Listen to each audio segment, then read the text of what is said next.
Tak tahu cerita Selangor?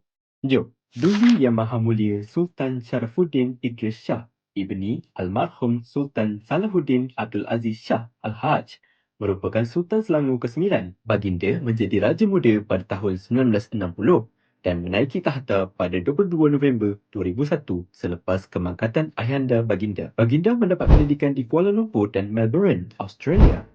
Kini, Baginda merupakan Ketua Agama Islam Negeri Selangor, Kapten Yang di-Pertua TLDM serta Chancellor Universiti Putra Malaysia sejak 2002. Baginda dikenali sebagai seorang raja yang tegas dan berprinsip tetapi dekat di hati rakyat. Satu fakta menarik, pada tahun 1995, Baginda mengelilingi dunia selama 644 hari, berlayar sejauh 32,200 bangku nautikal melintasi 3 lautan. Pelayaran itu direkodkan dalam The Malaysian Book of Records sebagai anak Melayu pertama mengelilingi dunia. Pengalaman itu membentuk cara Baginda memimpin. Pembangunan mesti bergerak seiring dengan identiti, budaya dan nilai Islam. Kalau kau anak Selangor, komen Daulat Tuanku.